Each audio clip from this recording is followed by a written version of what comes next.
Patrice, dans la Bible, il est souvent mentionné l'hysope, la plante qu'on appelle l'hysope. Est-ce que tu peux nous parler un peu de cette plante? C'est une plante qui produit son propre insecticide. C'est-à-dire que la plante produit une substance qui chasse la vermine, les germes, les insectes, etc. Et cette substance est un antiseptique très puissant. Ok, qui se trouve donc Dans les feuilles. dans les feuilles. Dans les feuilles. C'est une plante qui, dans la culture juive, est un symbole d'humilité. Le roi Salomon, par exemple, l'a comparé au cèdre du Liban, qui est un arbre, grand arbre, majestueux, c'est le symbole du drapeau du Liban. Et c'est un peu à comparer le cèdre du Liban et l'hysope à la fable de La Fontaine, du chêne et du roseau. Faut pas oublier Salomon, qui connaissait très bien le cèdre du Liban, qui est un arbre qui pousse en très haute altitude, qui, dans les hautes altitudes en montagne au Liban, l'épaisseur du sol est très faible. L'arbre est majestueux, il est gigantesque, il a besoin de beaucoup d'eau, ce qui veut dire qu'un vent un peu trop fort va le renverser.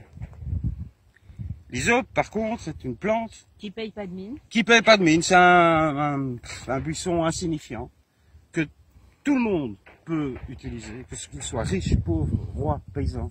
Il ne doit pas l'acheter, il suffit qu'il aille dans la nature et vienne s'en servir. La première fois où on en parle, c'est dans le livre de l'Exode.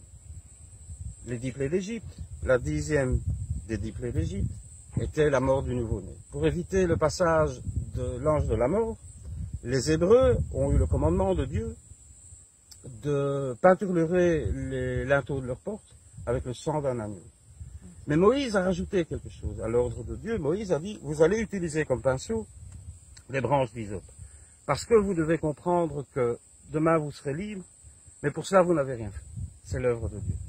Ensuite, retenez une chose, c'est que votre liberté a coûté très cher aux Égyptiens. D'abord les 9 plaies qui les ont vraiment pris à la gorge, mais la dernière, elle était terrible.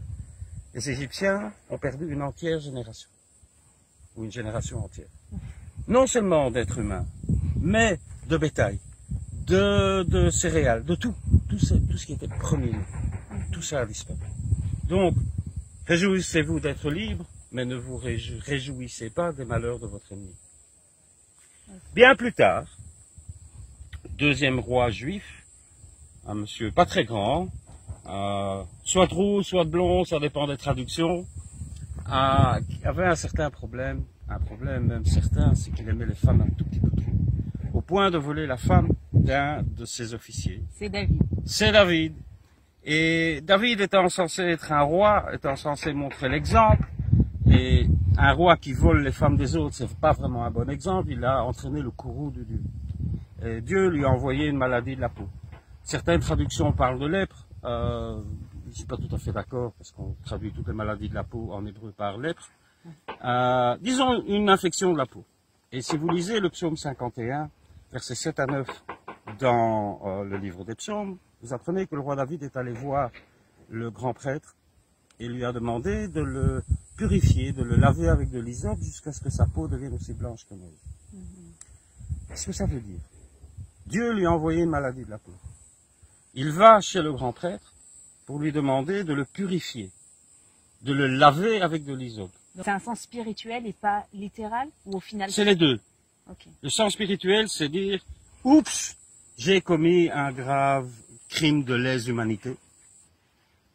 J'ai décidé de voler la femme de quelqu'un d'autre. Je voudrais faire remarquer au monde et à Dieu que je reconnais mon erreur et que je demande qu'il accepte mon humilité. Symbole d'humilité. Ensuite, Dieu, excuse-moi, mais j'ai ici la peau qui me démange. Il faut trouver une solution. Désinfectons-la avec de l'hysope. Mais alors la plus belle partie, c'est jusqu'à ce que ma peau devienne aussi blanche que neige. Ce que tu tiens en main, c'est en fait des fleurs séchées. Parce que cette plante fleurit une fois par an, entre mai et juin. Ok, seulement une fois par an. Une fois par an, avec des petites fleurs à pétales blanches. Si l'on frotte la plante fraîche contre la peau, les pétales vont coller à la peau. Et la peau, vue de loin, aura l'air blanche. Okay. Quel est l'intérêt de savoir ça? Ben, l'intérêt, c'est que, et c'est ça, pour ça que je demande aux gens de venir à Meot Kidoumin, en comprenant la nature des plantes dont on parle dans la Bible, on comprend des sens complètement différents. On sait par exemple que cette histoire s'est passée entre mai et juin, puisque la plante ne fleurit qu'une fois par an. Ok.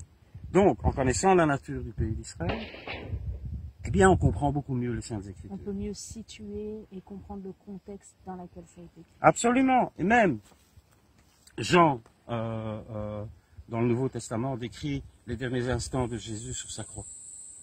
Le soldat ou le légionnaire romain trempe une branche d'hysope dans le vinaigre pour déposer sur ses lèvres. Ce n'est pas une torture. Lorsque vous avez soif, il faut vous faire saliver. Vous avez toujours encore de l'eau dans votre corps. Déposez une goutte de vinaigre sur votre langue, vous allez vous saliver et votre bouche ne sera plus sèche. Donc on est bien d'accord. Ce geste qui a été fait sur la croix, c'est pas encore une torture pour rajouter de la souffrance. Je ne pense pas. Au contraire, tu penses plus que ça a été dans un sens d'alléger?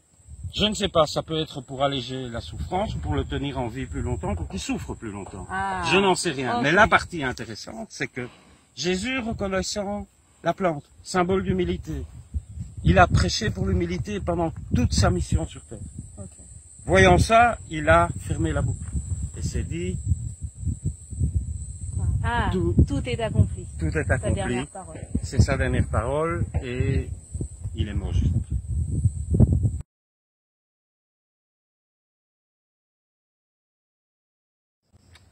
Stéphanie, j'ai préparé ici dans ce mortier quelques feuilles d'hysope. Voici le pilon, voici le mortier. Okay. Tu vas piler l'hysope. J'ai rajouté d'autres plantes, je t'en parle un petit peu plus tard. Vas-y, à toi de travailler maintenant. Ok, donc je pile. Pile.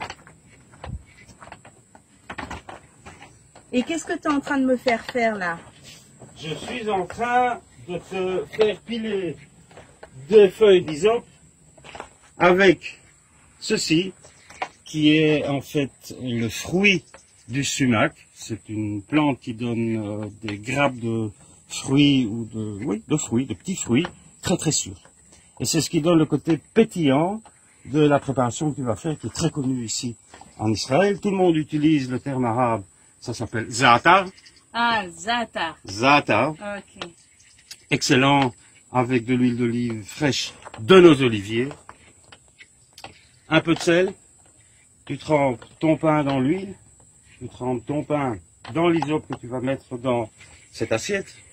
Tu vas goûter et tu vas avoir un avant-goût du paradis. Vas-y, verse. Ok.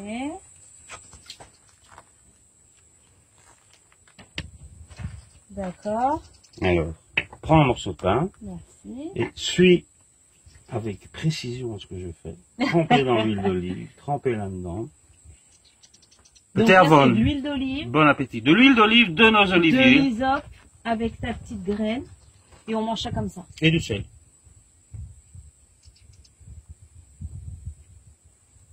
Alors, ça te plaît le paradis? Délicieux. Simple et bon pour la santé. Absolument. C'est très bon contre les maux de gorge. Très bon pour désinfecter les blessures. Et, croyez-le ou non, c'est très bon contre une mauvaise haleine, puisque ça tue toutes les bactéries qui produisent la mauvaise haleine. D'accord.